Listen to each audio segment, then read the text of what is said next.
changing your threads on the serger. So if your serger's all threaded up but you need to change the threads, the easiest way to do that is to clip the threads and tie new threads on. So I'm going to start by just clipping each of the threads and then taking off one spool at a time and tying that spool on. So my serger has a chain already happening, so I don't want to have to pull anything too far through the machine except for the needle threads. And then I'm going to take my original thread off for my second needle and tie that on. And these two needle threads, I want to do the skinniest knot I can, so it actually goes through the needle really easily. And the easiest way to do that is a little square knot. I may trim the knot tails just a tiny bit because it helps it go through the needle. Just a little bit. They should be like maybe ½ an inch long, the little tails. And I'm taking each of these threads off individually just to make sure that I don't mess them up and get them tangled up within the wrong channel. So with these two looper threads, I am just doing a slip knot instead of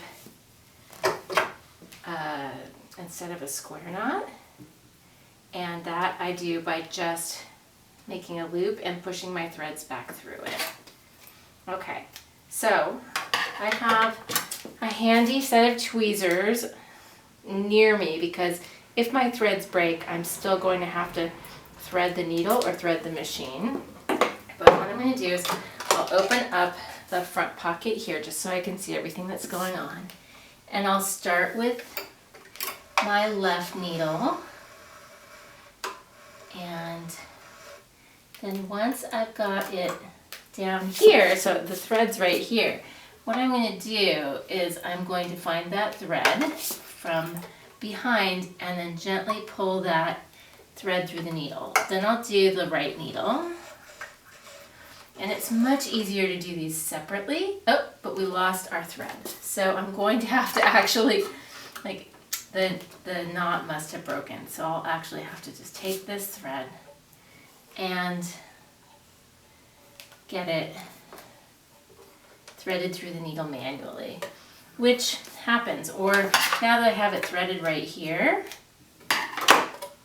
it's gone through these channels, I can just go ahead, tie my knot again down here if I'm not wanting to try to get it through that way. I'll take my tweezers and I'll pull that other needle thread right here and have it go through the needle just like that. I'm going to make sure all of these threads that I just pulled through are underneath the presser foot.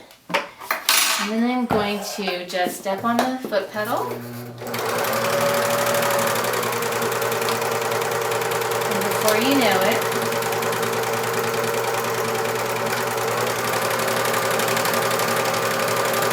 we've threaded our serger and changed all the threads.